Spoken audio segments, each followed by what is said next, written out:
충격적인 이야기를 들려드리려고 합니다. 저는 북한 축구 선수였던 강민혁입니다. 오늘 여러분께 제 이야기를 들려드리려고 합니다. 이 이야기는 북한 최고의 축구 선수로 살다가 단 한 번의 실수로 모든 것을 잃고 죽음의 문턱까지 갔던 한 남자의 진실입니다.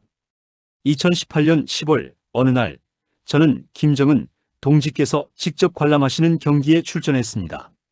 평양 김일성 경기장 5만 명의 관중이 지켜보는 가운데 펼쳐진 그 경기에서 저는 결정적인 순간에 골을 놓쳤습니다. 공은 골대를 스쳐 지나갔고 경기장은 순식간에 얼어붙었습니다. 그 순간 저는 알았습니다.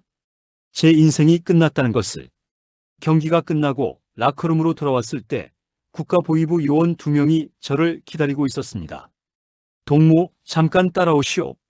그들의 차갑고 낮은 목소리가 지금도 귓가에 맴돕니다. 저는 그 자리에서 체포되어 조사를 받았고 3일 동안 잠도 못 자고 신문당했습니다. 원수님께서 보고 계신 경기에서 어떻게 그런 실수를 할 수 있나? 이것은 단순한 실수가 아니라 혁명에 대한 배신이요. 그들은 제게 고의로 경기를 망쳤다는 자백을 강요했습니다. 저는 그때 처음으로 깨달았습니다. 이 나라에서는 축구 실력이 아니라 충성심만이 중요하다는 것을. 그리고 한 번의 실수로 인간 이하의 존재가 될 수 있다는 것을. 여러분, 지금 이 영상이 궁금하시다면 꼭 구독 버튼을 눌러주세요. 그리고 좋아요와 알림 설정까지 해주시면 북한의 숨겨진 진실을 더 많이 전해드릴 수 있습니다. 여러분의 구독 하나하나가 진실을 알리는 큰 힘이 됩니다. 결국 저는 평양에서 쫓겨나 함경북도의 탄광 지역으로 추방되었습니다. 북한 최고의 엘리트 선수에서 하루아침에 인민의 적이 된 것입니다.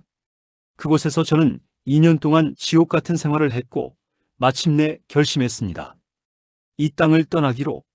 제 이야기는 여기서 시작됩니다. 북한이라는 거대한 감옥을 탈출하기 위한 700일간의 여정, 그리고 자유를 찾아가는 한 남자의 처절한 투쟁. 지금부터 그 모든 것을 있는 그대로 말씀드리겠습니다. 제 이야기를 제대로 이해하시려면 먼저 북한 엘리트 축구 선수의 삶이 어땠는지 알아야 합니다. 저는 평양 모란봉구역에서 태어났습니다. 아버지는 당 간부였고 어머니는 교원이었습니다. 이른바 핵심 계층에 속하는 집안이었죠. 북한에서는 출신 성분이 모든 것을 결정합니다. 어떤 학교에 갈 수 있는지, 어떤 직업을 가질 수 있는지, 심지어 어디에 살 수 있는지까지. 10살 때 저는 소년체육학교에 선발되었습니다. 체육 선생님이 제 달리기 실력을 보고 추천해 주셨던 거죠. 그때부터 저는 축구와 함께 살았습니다. 매일 새벽 5시에 기상해서 훈련하고 오전에는 정치 사상 교육을 받고 오후에는 다시 훈련했습니다. 위대하신 수령님의 은덕으로 우리는 이렇게 축구를 할 수 있다. 우리의 모든 골은 당을 위한 것이며 조국을 위한 것이다. 코치 동무는 매일 이렇게 외쳤고 우리는 따라 외쳤습니다. 그때는 그게 당연한 줄 알았습니다. 18살이 되던 해 저는 4.25 체육단에 입단했습니다. 북한 최고의 축구팀이었죠. 그곳에서 저는 포워드로 뛰었고 곧 주전 선수가 되었습니다. 1년에 2-3번 김정은 동지 앞에서 경기를 뛰는 영광도 누렸습니다. 하지만 그 영광 뒤에는 끊임없는 감시와 통제가 있었습니다. 우리 선수들은 매주 화요일과 금요일 총알하는 자아비판 시간을 가졌습니다. 서로의 잘못을 지적하고 자신의 사상적 오류를 고백하는 시간이었죠. 동무, 지난주 훈련 중에 땀을 너무 많이 흘렸소. 그것은 체력 관리 부족이며 혁명 전사로서의 자질이 부족함을 보여주는 것이요. 이런 식의 비판이 오갔습니다. 우스꽝스럽게 들리시겠지만 이것은 매우 심각한 일이었습니다.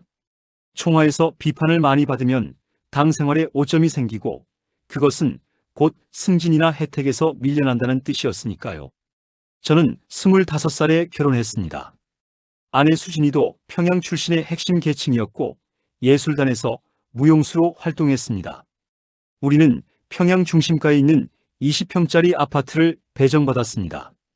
북한에서는 이것만으로도 엄청난 특권이었죠.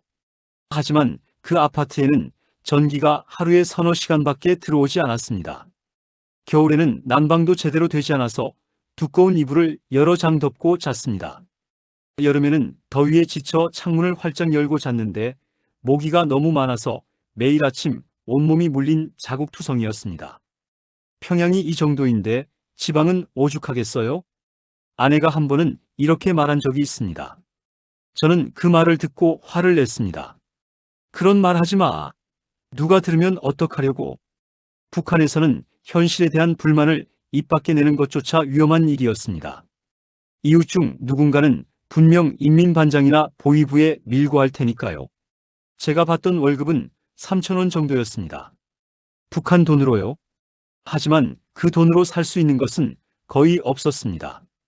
국가 배급소에서는 한 달에 쌀 10kg을 배급받기로 되어 있었지만 실제로는 5kg도 제대로 나오지 않았습니다. 다음 달에는 더 드리겠습니다. 지금은 미국 제국주의자들의 봉쇄로 어려운 상황입니다. 배급소 직원은 매번 같은 말을 했습니다. 저는 그 말을 20년 넘게 들었습니다. 그래서 우리는 장마당에 가야 했습니다. 평양에도 암암리의 시장이 형성되어 있었고 거기서 중국산 쌀이나 식용유, 고기 같은 것들을 구할 수 있었습니다. 물론 가격은 엄청나게 비쌌죠. 중국 쌀 1kg이 5,000원, 돼지고기 1kg이 3만원 정도 했습니다. 제 한 달 월급으로는 쌀 1kg도 살 수 없었던 거죠. 미녀가 오늘은 뭐 좀 사올 수 있겠어? 아내가 조심스럽게 물었습니다. 저는 고개를 저었습니다. 이번 달은 힘들 것 같아. 담배도 끊어야 할 것 같아. 그렇게 우리는 하루하루를 버텼습니다. 가장 힘들었던 것은 거짓말을 하며 살아야 한다는 것이었습니다. 매일 김일성, 김정일, 김정은 3대를 찬양하는 노래를 부르고 위대한 조국이라고 외쳐야 했습니다. 하지만 속으로는 알고 있었죠. 우리가 사는 이 나라가 얼마나 뒤떨어져 있는지, 얼마나 가난한지. 28살 되던 해, 저는 국가대표팀 친선 경기로 중국에 다녀왔습니다. 선양시였습니다. 버스를 타고 호텔로 가는 길, 차창 밖으로 보이는 풍경에 저는 말을 잃었습니다. 높은 건물들, 화려한 네온사인, 가득 찬 상점들, 차들이 가득한 도로. 이게 중국이라고? 우리는 늘 북한이 세계에서 가장 부유하고 강한 나라라고 배웠습니다. 중국은 우리보다 못 사는 나라라고 들었고요. 하지만 제 눈앞에 펼쳐진 현실은 정반대였습니다. 그날 밤 호텔 방에서 저는 잠을 이룰 수 없었습니다. 창밖으로 보이는 선양의 야경은 평양과는 비교할 수 없을 정도로 화려했습니다. 그리고 저는 생각했습니다. 우리가 배운 것들이 전부 거짓이었던 걸까? 그것이 제가 처음으로 북한 체제에 의문을 품게 된 순간이었습니다. 하지만 그때는 아직 탈북을 생각하지 못했습니다. 그저 막연한 의문일 뿐이었죠. 진짜 변화는 그로부터 2년 후 제가 평양에서 쫓겨나면서 시작되었습니다. 함경북도 무산군. 저는 그곳으로 추방되었습니다. 김정은 동지 앞에서 골을 놓친 후 저는 혁명의지 결렬하는 죄목으로 당적을 박탈당했습니다. 평양 시민권도 빼앗겼고 4.25 체육단에서도 쫓겨났습니다. 하루아침에 모든 것을 잃은 거죠. 동무는 당과 수령의 은덕을 배신했소. 변방에서 노동으로 죄를 씻고 다시 혁명전사로 거듭나시오. 보위부 간부가 차가운 목소리로 말했습니다. 저는 아무 말도 할 수 없었습니다. 변명도 소용없었으니까요. 아내 수진이는 저와 함께 무산으로 가기를 거부했습니다. 아니, 거부당했습니다. 그녀의 부모님이 당 간부였기 때문에 그들은 딸을 저와 이혼시켰습니다. 미안해요, 민혁 씨.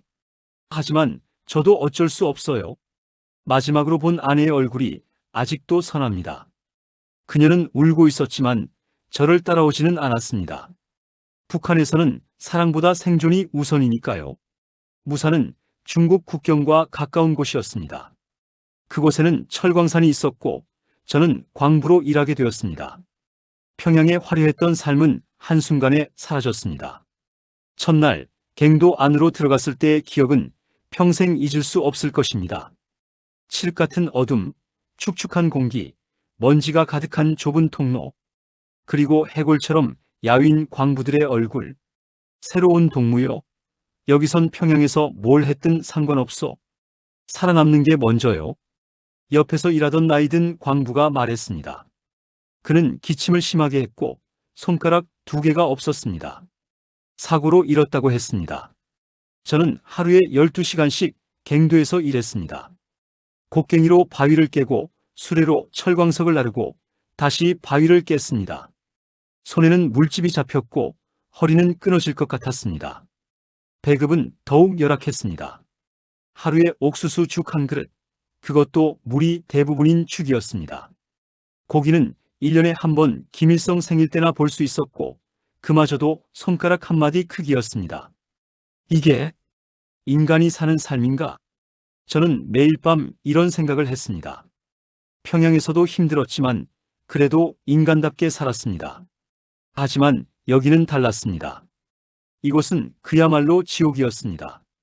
3개월이 지났을 때 저는 병에 걸렸습니다. 폐렴이었습니다. 병원에 가고 싶었지만 무산에는 제대로 된 병원이 없었습니다. 약도 없었습니다. 민혁 동무, 이거 좀 써보시오. 같은 막사에 살던 리철이라는 청년이 작은 알약 몇 개를 건네주었습니다. 이게 뭡니까? 중국에서 온 약이요. 효과가 좋다오. 저는 놀랐습니다. 중국 약? 그것은 불법 아닌가요? 걱정 마시오. 다들 먹소. 북한 약은 안 들으니까. 그날 저는 처음으로 북한 밖에서 온 물건을 접했습니다. 그리고 그 약을 먹고 실제로 나았습니다. 북한 병원에서 받았던 주사나 약으로는 낫지 않았던 병이 중국 약 몇 알로 나은 거죠. 그것이 제 2번째 깨달음이었습니다.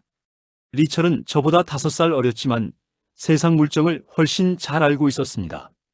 그는 중국과 밀수를 하는 집안 출신이었고 정치범 죄로 무산에 유배된 상태였습니다. 민혁 형, 여기서 평생 살 겁니까? 어느 날 밤 리철이 조심스럽게 물었습니다. 무슨 소리야? 여기서 노동으로 죄를 씻고 언젠가는 평양으로 돌아가야지. 저는 아직도 북한의 시스템을 믿고 있었습니다. 아니, 믿으려고 했습니다. 형, 현실을 보십시오. 여기 온 사람 중에 다시 평양으로 간 사람 봤습니까? 리철의 말에 저는 할 말이 없었습니다. 실제로 그랬습니다. 무산으로 온 사람들은 대부분 그곳에서 죽었습니다. 형, 이거 한번 보십시오. 리철은 주위를 살피더니 옷 속에서 작은 USB를 꺼냈습니다. 이게 뭔데? 중국 드라마요? 한번 보십시오. 세상이 어떻게 돌아가는지 알 수 있을 겁니다. 저는 망설였습니다. 북한에서 외국 영상물을 보는 것은 중대한 범죄였습니다. 적발되면 정치범 수용소로 보내질 수도 있었습니다.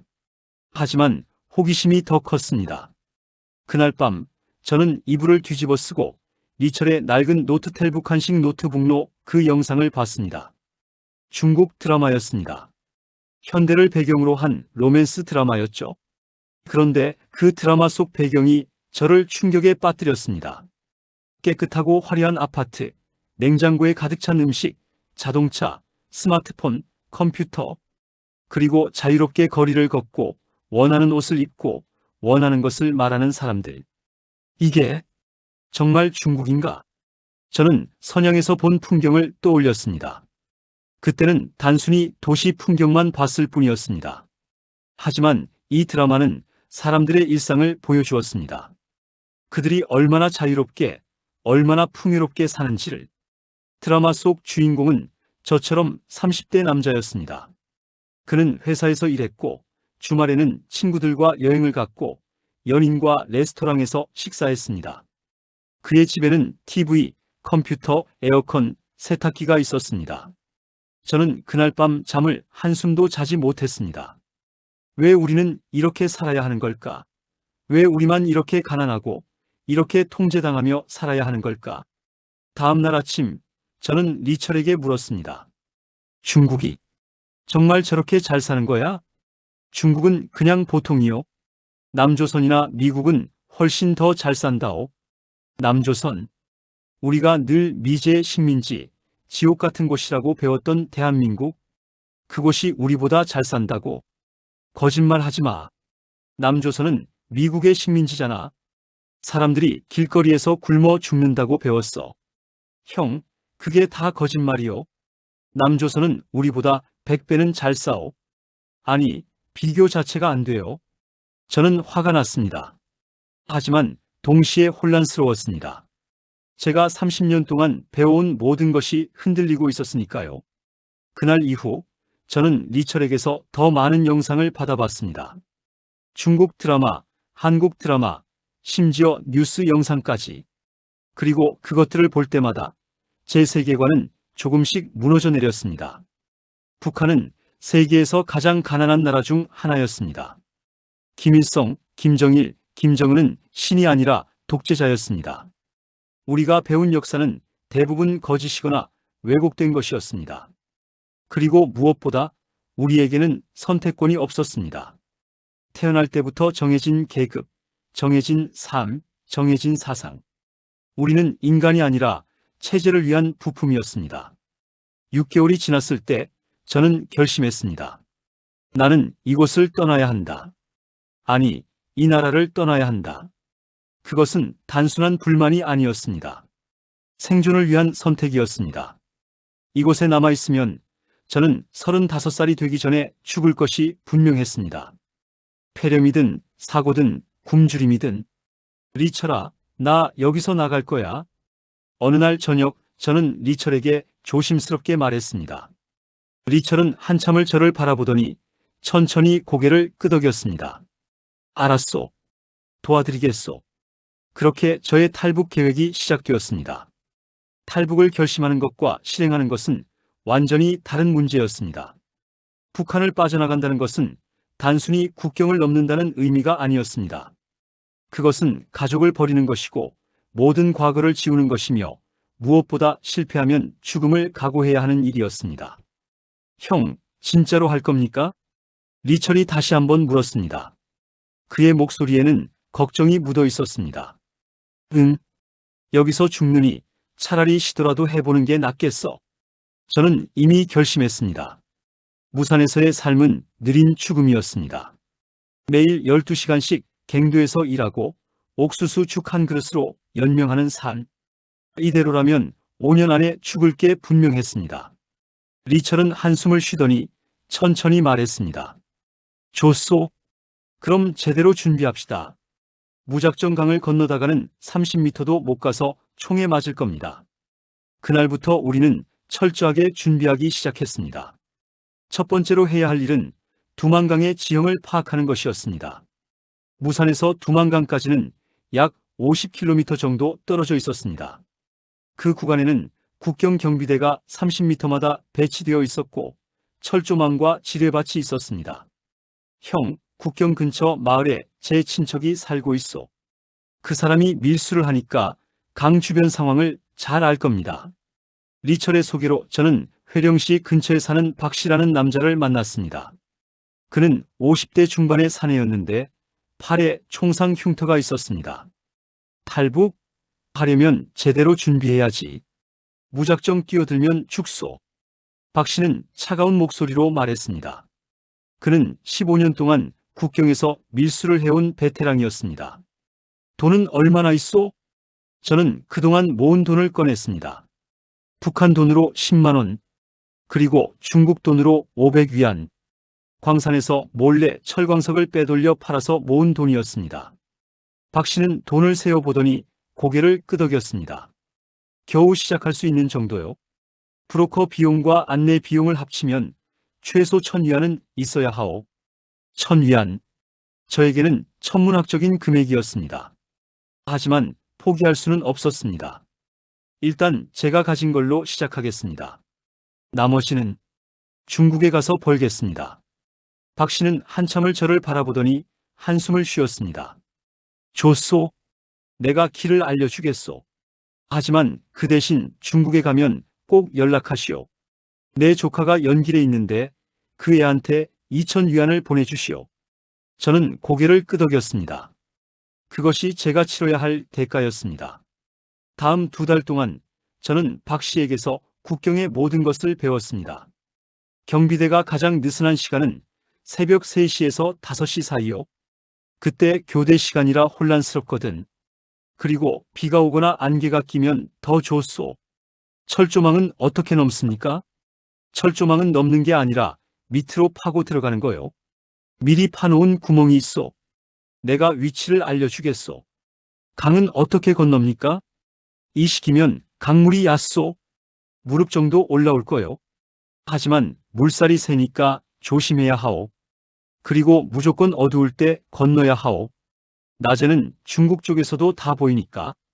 저는 박 씨가 그려준 지도를 머릿속에 새겼습니다.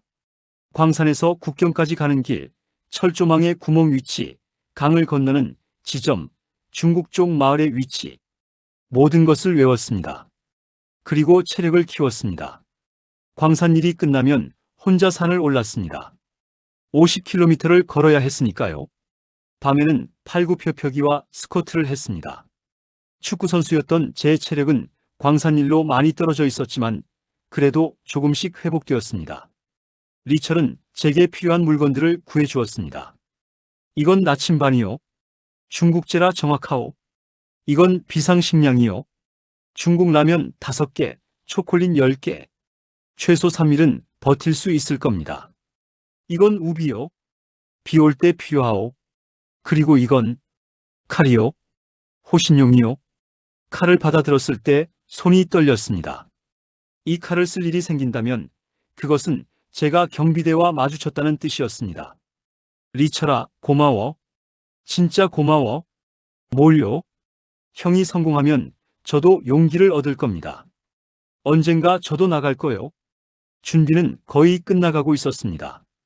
이제 남은 것은 날짜를 정하는 것뿐이었습니다. 박 씨가 말했습니다. 이번 달 28일, 그날이 좋겠소. 음력으로 보름달이 지나고 사흘째 되는 날이라 달이 작게 떠서 어둡소. 그리고 일기예보상 비가 올 가능성도 있소. 28일, 딱 10일 후였습니다. 알겠습니다. 그날부터 저는 카운트다운에 들어갔습니다. 10일, 9일, 8일. 매일 밤 저는 탈북에 성공한 후의 모습을 상상했습니다. 중국을 거쳐 한국에 가고 다시 축구를 하고 자유롭게 사는 모습을. 하지만 동시에 두려움도 컸습니다. 실패하면 총살당하거나 정치범 수용소로 가게 될 테니까요. 26일, 저는 리철에게 마지막 작별 인사를 했습니다. 리철아, 너도 꼭 나와. 약속해. 예, 형. 꼭 나갈 겁니다. 형이 한국에서 연락 주시면 저도 따라가겠소. 우리는 포옹했습니다. 남자끼리 포옹하는 것은 북한에서 드문 일이었지만 그날만큼은 그래야 할 것 같았습니다. 27일 밤, 저는 잠을 이루지 못했습니다. 내일이면 제 인생이 완전히 바뀔 것이었습니다. 성공하면 자유를 얻고 실패하면 죽음을 맞이할 것이었습니다. 새벽 4시, 저는 몰래 막사를 빠져나왔습니다. 가방 하나에 짐을 싸고 박 씨가 그려준 지도를 주머니에 넣고 리철이 준 칼을 허리춤에 찼습니다. 달은 작게 떠 있었고 하늘에는 구름이 잔뜩 끼어 있었습니다. 완벽한 날씨였습니다. 이제 시작이다. 저는 숨을 깊이 들이마시고 어둠 속으로 걸어 들어갔습니다. 50km. 평소에는 그리 먼 거리가 아닙니다. 하지만 어둠 속에서 발각되지 않기 위해 산길로만 걸어야 할 때 그 거리는 끝이 없어 보였습니다. 저는 박 씨가 알려준 대로 산길을 따라 북쪽으로 향했습니다. 도로는 피해야 했습니다. 검문소가 있었고 경비대가 순찰을 돌았으니까요. 첫 번째 고비는 출발한 지 3시간 후에 찾아왔습니다. 거기서 갑자기 뒤에서 목소리가 들렸습니다. 저는 심장이 멎는 줄 알았습니다. 천천히 뒤를 돌아보니 민간 초소 순찰대원 2명이 서 있었습니다. 이 시간에 어디 가는 거요? 순찰대원이 손전등을 제 얼굴에 비췄습니다. 저는 침착하게 대답했습니다. 무산광산에서 회령으로 갑니다. 어머니가 위독하셔서요. 증명서는 여기 있습니다. 저는 미리 위조해 놓은 이동 증명서를 꺼냈습니다. 리철이 구해준 것이었습니다. 순찰대원은 손전등으로 증명서를 비춰보더니 고개를 끄덕였습니다. 가시오. 하지만 국경 쪽으로는 가지 마시오. 요즘 단속이 심하오. 예, 알겠습니다. 저는 최대한 태연한 척하며 걸어갔습니다. 하지만 속으로는 식은땀이 흘렀습니다. 첫 관문을 간신히 통과한 것이었습니다. 해가 뜨기 전에 저는 국경에서 10km 떨어진 마을에 도착했습니다. 박 씨가 알려준 곳이었습니다. 그곳에서 저는 낮 동안 숨어 있었습니다. 한 폐가에 들어가 천장 위에 숨었습니다. 배가 고팠지만 음식을 먹을 수 없었습니다. 밖에서 사람들 소리가 들렸기 때문입니다. 저는 숨을 죽이고 가만히 있었습니다. 시간은 너무나 천천히 흘렀습니다. 오전 6시, 7시, 8시. 매 순간이 지옥 같았습니다. 발각될까봐, 계획이 실패할까봐 온갖 두려움이 밀려왔습니다. 오후 5시쯤 저는 조금씩 움직이기 시작했습니다. 몸이 너무 굳어서 제대로 움직일 수 없었습니다. 천천히 스트레칭을 하고 물을 조금 마셨습니다. 해가 지고 어둠이 찾아왔습니다. 밤 10시, 저는 폐가를 빠져나와 다시 북쪽으로 향했습니다. 이제 국경까지는 10km, 두세 시간이면 도착할 거리였습니다. 하지만 이 마지막 구간이 가장 위험했습니다. 국경 경비대가 집중 배치된 곳이었으니까요. 저는 박 씨가 그려준 지도를 떠올리며 조심스럽게 움직였습니다. 나무 뒤에 숨고, 바위 뒤에 숨고, 소리를 최대한 죽이며 걸었습니다. 자정이 지났을 무렵, 저는 철조망이 보이는 곳까지 왔습니다. 멀리서 경비초소의 불빛이 보였고, 가끔 순찰대의 목소리가 들렸습니다. 저는 박 씨가 알려준 지점을 찾았습니다. 큰 바위 옆 관목이 우거진 곳. 그곳에 미리 파놓은 구멍이 있을 것이었습니다. 조심스럽게 다가가서 관목을 헤치자 과연 철조망 아래에 구멍이 있었습니다. 사람 한 명이 간신히 지나갈 정도의 크기였습니다. 저는 가방을 먼저 밀어넣고 몸을 낮춰 구멍 안으로 들어갔습니다. 철조망이 등을 긁었지만 참았습니다. 천천히 조심스럽게 구멍을 통과했습니다. 통과하는데 5분 정도 걸렸습니다. 마침내 철조망 반대편에 도착했을 때 저는 안도의 한숨을 쉬었습니다. 하지만 아직 끝이 아니었습니다. 이제 강을 건너야 했습니다. 저는 다시 조심스럽게 움직였습니다. 철조망에서 강까지는 약 200m. 그 구간에는 순찰대가 30분마다 지나갔습니다. 나무 뒤에 숨어 순찰대가 지나가기를 기다렸습니다. 손전등 불빛이 가까이 왔다가 천천히 멀어졌습니다. 이상 없음. 멀리서 순찰대의 목소리가 들렸습니다. 지금이었습니다. 저는 재빨리 나무 뒤에서 나와 강으로 달렸습니다. 어둠 속에서 넘어지지 않으려고 조심하면서도 최대한 빨리 움직였습니다. 강이 보였습니다. 두만강. 강물은 생각보다 빠르게 흐르고 있었습니다. 하지만 수위는 낮았습니다. 무릎 정도 올라올 것 같았습니다. 저는 신발을 벗어 가방에 넣고 바지를 걷어 올렸습니다. 그리고 강물에 발을 담갔습니다. 차가웠습니다. 뼈가 시릴 정도로 차가웠습니다. 하지만 참아야 했습니다. 저는 천천히 강을 건너기 시작했습니다. 발밑에 돌들이 미끄러웠지만 균형을 잡으며 한 발 한 발 내딛었습니다. 강 중간쯤 왔을 때 갑자기 불빛이 비춰졌습니다. 거기 누구냐? 순찰대였습니다. 제가 강을 건너는 것을 발견한 것이었습니다. 멈춰. 안 서면 쏜다. 저는 멈추지 않았습니다. 오히려 더 빨리 움직였습니다. 이제 중국 쪽까지 10m도 남지 않았습니다. 탕! 총소리가 울렸습니다.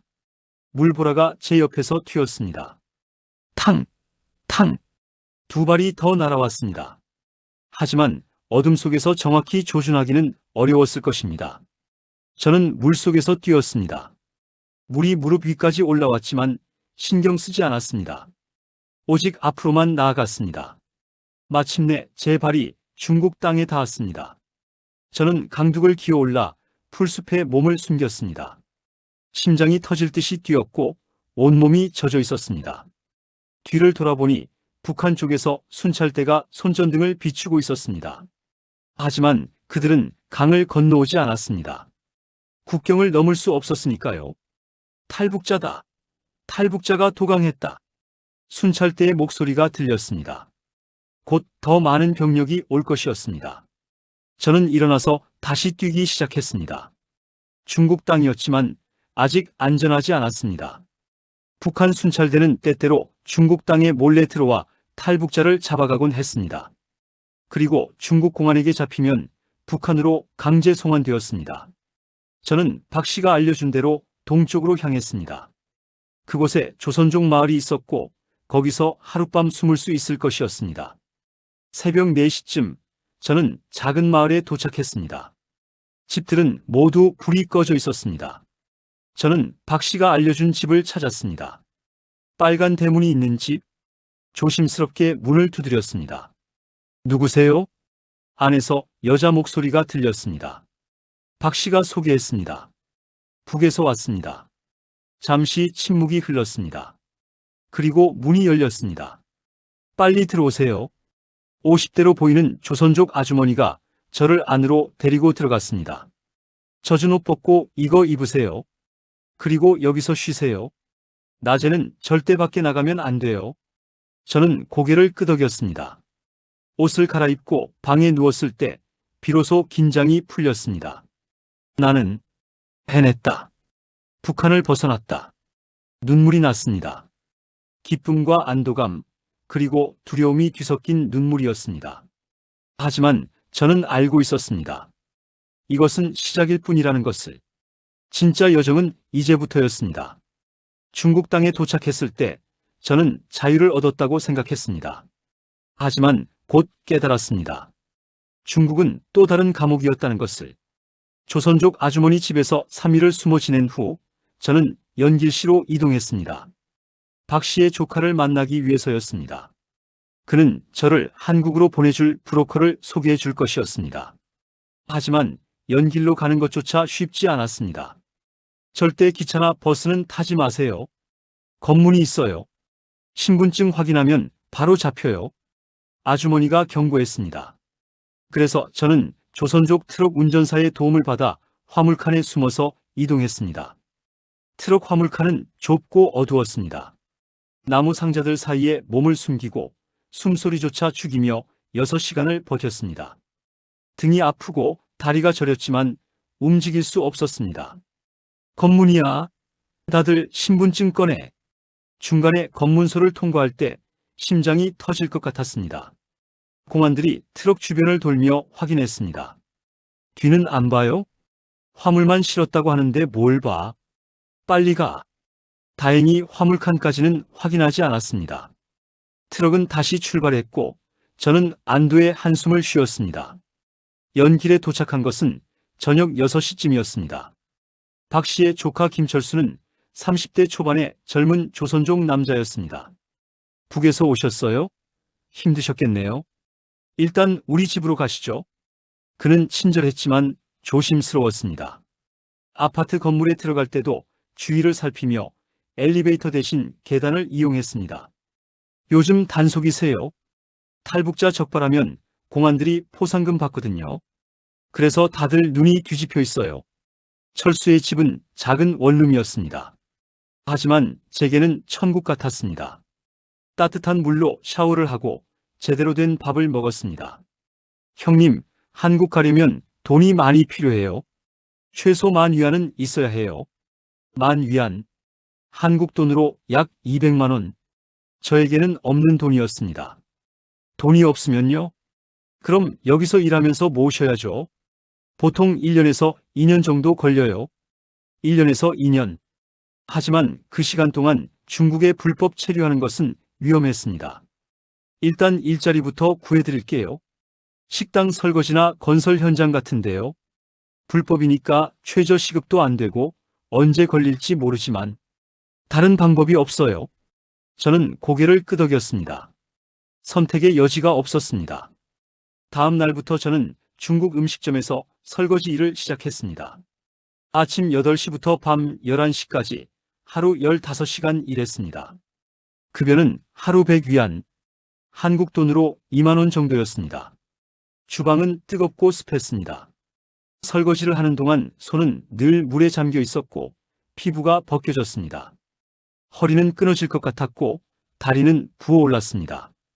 야, 조선족, 더 빨리 못하나? 주방장이 소리쳤습니다. 저는 말없이 더 빨리 움직였습니다. 밤에는 철수의 원룸 바닥에서 잤습니다. 방 한 칸에 4명이 함께 살았습니다. 모두 탈북자들이었습니다. 형은 언제 왔어요? 함께 지내던 20대 청년이 물었습니다. 한 달 전쯤요. 저는 6개월 됐어요. 돈 모아서 한국 가려고요. 근데 모으기가 진짜 힘들어요. 밥값, 방세 내고 나면 남는 게 없어요. 실제로 그랬습니다. 한 달에 3,000위안을 벌어도 방세 500위안, 밥값 1,000위안을 쓰면 1,500위안밖에 남지 않았습니다. 10,000위안을 모으려면 7개월이 걸리는 계산이었습니다. 하지만 가장 큰 문제는 공안이었습니다. 어느 날 밤 식당에서 일하고 있을 때였습니다. 갑자기 공안 4명이 들어왔습니다. 신분증 검사. 제 심장이 멎는 줄 알았습니다. 신분증이 없었으니까요. 사장님, 주방에 있는 놈들도 다 나오라고 해. 공안이 말했습니다. 저는 뒷문으로 도망칠까 생각했지만 이미 한 명이 뒷문을 막고 있었습니다. 너 신분증 내봐. 공안이 저를 가리켰습니다. 저는 떨리는 손으로 주머니를 뒤적였습니다. 그때 주방장이 나섰습니다. 이 친구는 제 조카예요.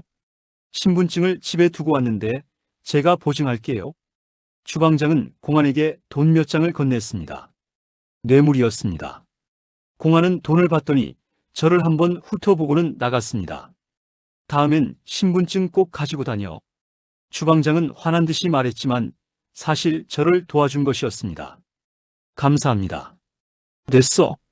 대신 이번 달 급여에서 500위안 깎을 거야. 뇌물값이야. 500위안.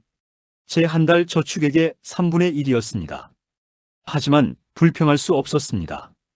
잡혔으면 북한으로 송환되었을 테니까요. 그날 이후 저는 더욱 조심했습니다. 낮에는 절대 밖에 나가지 않았고 밤에도 사람이 적은 골목으로만 다녔습니다. 석 달이 지났습니다.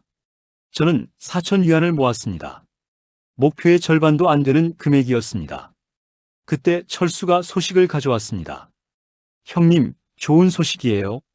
브로커가 특별 가격을 제시했어요. 6,000위안이면 보내줄 수 있대요. 6,000위안요? 어떻게요? 단체로 가는 거예요. 10명이 함께 가면 비용을 나눌 수 있대요. 대신 위험은 더 높고요. 위험은 더 높지만 비용은 적었습니다. 저는 고민했습니다. 2,000위안을 더 모으는 데는 석 개월이 더 걸릴 것이었습니다. 그동안 공안에게 잡힐 위험도 있었습니다. 갈게요. 그 방법으로 가겠습니다. 알겠어요. 그럼 2,000위안을 더 모으세요. 한 달 안에요. 저는 더욱 열심히 일했습니다. 식당 일이 끝나면 새벽 배달 일도 했습니다. 하루에 4시간밖에 자지 못했지만 참았습니다.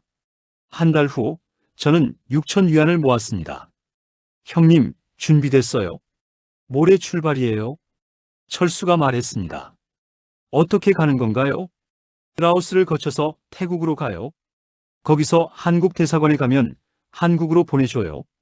라오스, 태국, 지도에서만 보던 나라들이었습니다. 그곳까지 가는 여정이 얼마나 위험할지 상상도 할 수 없었습니다. 하지만 이제 돌아갈 수 없었습니다. 앞으로만 나아가야 했습니다. 모레 저는 중국을 떠날 것이었습니다. 그리고 진짜 자유를 향해 한 걸음 더 나아갈 것이었습니다.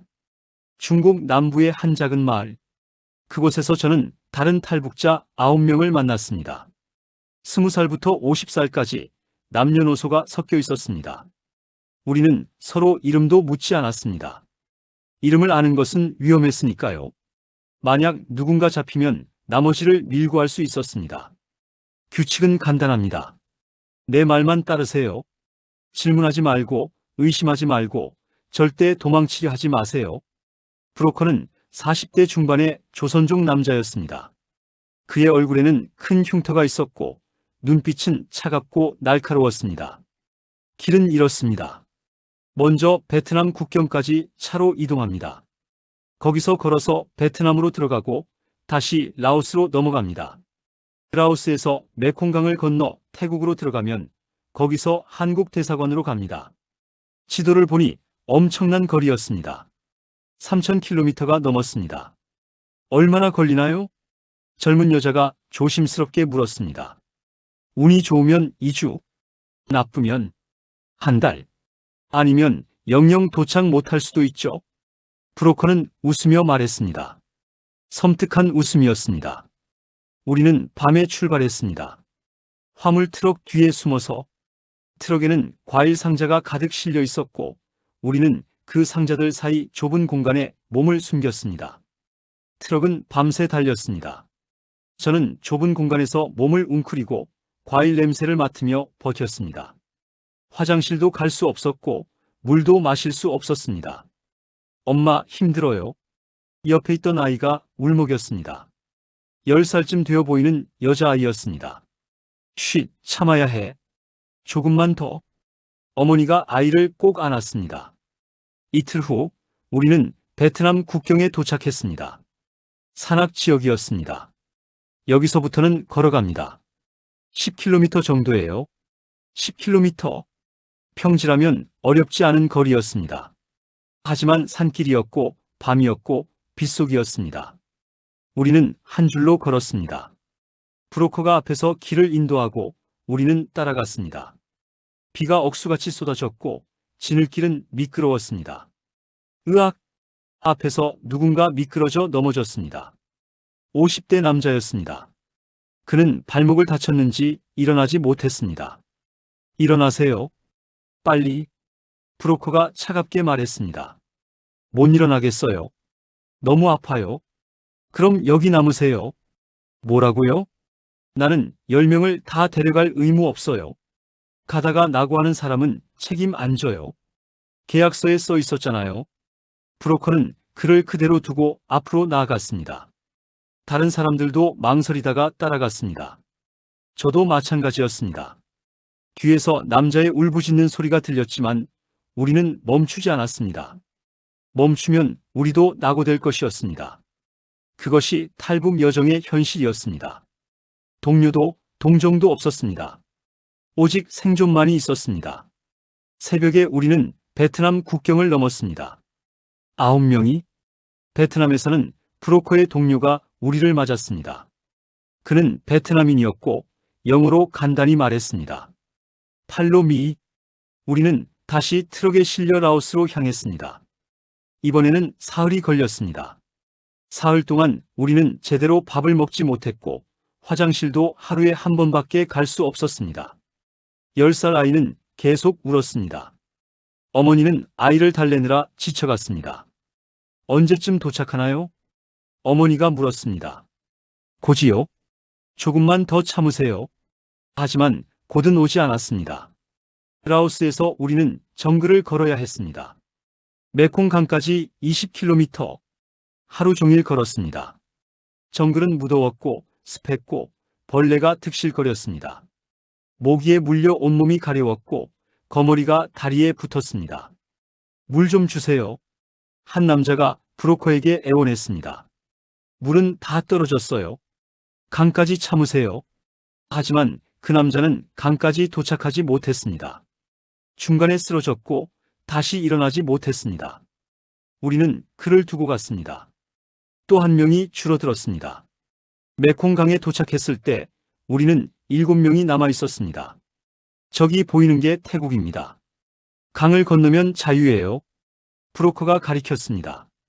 강 건너편에 불빛이 보였습니다. 우리는 작은 고무보트에 올라탔습니다. 7명이 타기에는 너무 작았지만 다른 방법이 없었습니다. 노를 저어 강을 건넜습니다. 강물은 생각보다 빨랐고 보트는 흔들렸습니다. 조심하세요. 균형 잡으세요. 브로커가 소리쳤습니다. 하지만 갑자기 큰 물결이 밀려왔습니다. 보트가 크게 흔들렸고 한 여자가 물에 빠졌습니다. 살려주세요. 그녀가 비명을 질렀습니다. 하지만 아무도 뛰어들지 않았습니다. 뛰어들면 보트가 뒤집힐 것이었습니다. 그녀는 물에 떠내려갔습니다. 그리고 사라졌습니다. 6명이 남았습니다. 마침내 우리는 태국 땅에 도착했습니다. 탈북을 결심한 지 6개월 만이었습니다. 축하합니다. 이제 방콕으로 가서 한국 대사관으로 가면 됩니다. 브로커가 말했습니다. 그의 임무는 끝난 것이었습니다. 우리는 방콕행 버스를 탔습니다. 합법적으로 신분증 검사도 없었고 누구도 우리를 의심하지 않았습니다. 버스 창밖으로 보이는 태국의 풍경은 아름다웠습니다. 초록빛 들판, 황금빛 사원, 웃고 있는 사람들. 이게 자유구나. 저는 비로소 깨달았습니다. 방콕에 도착한 우리는 곧장 한국 대사관으로 갔습니다. 그곳에서 우리는 신분을 밝혔습니다. 우리는 북한에서 온 탈북자들입니다. 한국으로 가고 싶습니다. 대사관 직원은 놀라지 않았습니다. 이미 많은 탈북자들을 봤을 테니까요. 알겠습니다. 절차를 진행하겠습니다. 시간이 좀 걸릴 겁니다. 우리는 대사관 내 임시 숙소에서 2주를 기다렸습니다. 그동안 신원조사와 면접을 받았습니다. 왜 탈북했습니까? 북한에서 무슨 일을 했습니까? 가족은 어떻게 됩니까? 수많은 질문에 답했습니다. 때로는 같은 질문을 다른 사람이 또 물었습니다. 제가 진짜 탈북자인지 북한 스파이가 아닌지 확인하는 것이었습니다. 2주 후 드디어 승인이 났습니다. 한국행 비행기 티켓입니다. 내일 출발합니다. 직원이 티켓을 건네주었습니다. 저는 티켓을 받아들고 한참을 그것을 바라봤습니다. 종이 한 장이었지만 그것은 제게 자유로 가는 문이었습니다. 그날 밤 저는 잠을 이루지 못했습니다. 설렘과 두려움 그리고 죄책감이 뒤섞여 있었습니다. 리철은 어떻게 되었을까? 수진이는 잘 살고 있을까? 북한에 남아있는 부모님은? 하지만 저는 선택했습니다. 자유를 선택했습니다. 다음 날 아침 저는 인천행 비행기에 올랐습니다. 2019년 6월 15일 오후 2시 30분 인천국제공항에 도착했을 때 저는 말을 잃었습니다. 공항은 제가 상상했던 것보다 훨씬 크고 화려하고 현대적이었습니다. 사람들은 자유롭게 걸어다녔고 누구도 우리를 감시하지 않았습니다. 전광판에는 수십 개 나라의 비행기 시간표가 떠 있었고 면세점에는 온갖 물건들이 진열되어 있었습니다. 이게 남조선인가? 아니, 대한민국인가? 우리는 북한에서 남조선이 지옥이라고 배웠습니다. 사람들이 길거리에서 굶어 죽고 미군들이 여자들을 폭행하고 부자들만 살 수 있는 나라라고. 하지만 제 눈앞에 펼쳐진 현실은 정반대였습니다. 공항에서 국정원 직원들이 우리를 맞았습니다. 환영합니다. 이제 조사를 받으셔야 합니다. 우리는 버스에 태워져 어딘가로 이동했습니다. 나중에 알았지만 그곳은 탈북자 조사 시설인 하나원 근처의 합동신문센터였습니다. 그곳에서 3개월 동안 조사를 받았습니다. 이름이 무엇입니까? 언제 탈북했습니까? 어떤 경로로 왔습니까? 북한에서 무슨 일을 했습니까? 가족관계는 어떻게 됩니까? 당 생활은 어땠습니까? 수백 가지 질문에 답했습니다. 같은 질문을 다른 조사관이 또 물었고 제 대답이 일치하는지 확인했습니다. 북한 스파이를 걸러내기 위한 절차였습니다. 처음에는 답답했습니다. 이미 한국에 왔는데 왜 이렇게 조사를 받아야 하나? 하지만 곧 이해했습니다. 이것은 제 안전을 위한 것이기도 했으니까요. 조사를 통과한 후 저는 하나원으로 갔습니다. 그곳에서 석 개월 동안 한국 사회 적응 교육을 받았습니다. 한국어 교육, 민주주의 교육, 법률 교육, 직업 교육, 심리 상담. 매일이 새로운 배움이었습니다. 가장 놀라웠던 것은 한국어였습니다. 같은 언어인 줄 알았는데 너무 많이 달랐습니다. 화장실은 북한에서 위생실이라고 하죠. 여기서는 그냥 화장실이나 욕실이라고 해요. 볼록은 북한 말이에요. 한국에서는 이발소라고 해요. 쌀밥은 북한에서만 쓰는 표현이고 여기서는 그냥 밥이라고 해요. 수백 가지 단어를 다시 배워야 했습니다. 그리고 한국 문화도 배웠습니다. 길에서 모르는 사람을 보고 동무라고 부르면 안 돼요. 그냥 저기요나 실례합니다라고 해야 해요. 횡단보도에서는 신호를 지켜야 해요. 북한처럼 그냥 건너면 위험해요. 지하철 타면 조용히 있어야 해요. 큰 소리로 말하면 사람들이 쳐다봐요. 모든 것이 새로웠고 모든 것이 낯설었습니다. 하지만 가장 감동적이었던 것은 자유였습니다. 원하는 일자리를 선택할 수 있어요. 원하는 곳에 살 수 있어요. 원하는 말을 할 수 있어요. 원하는 종교를 믿을 수 있어요. 이 간단한 문장들이 제게는 기적처럼 들렸습니다. 하나원을 수료한 후 저는 서울에 정착했습니다. 정부에서 지원금을 받았고 작은 원룸을 얻었습니다.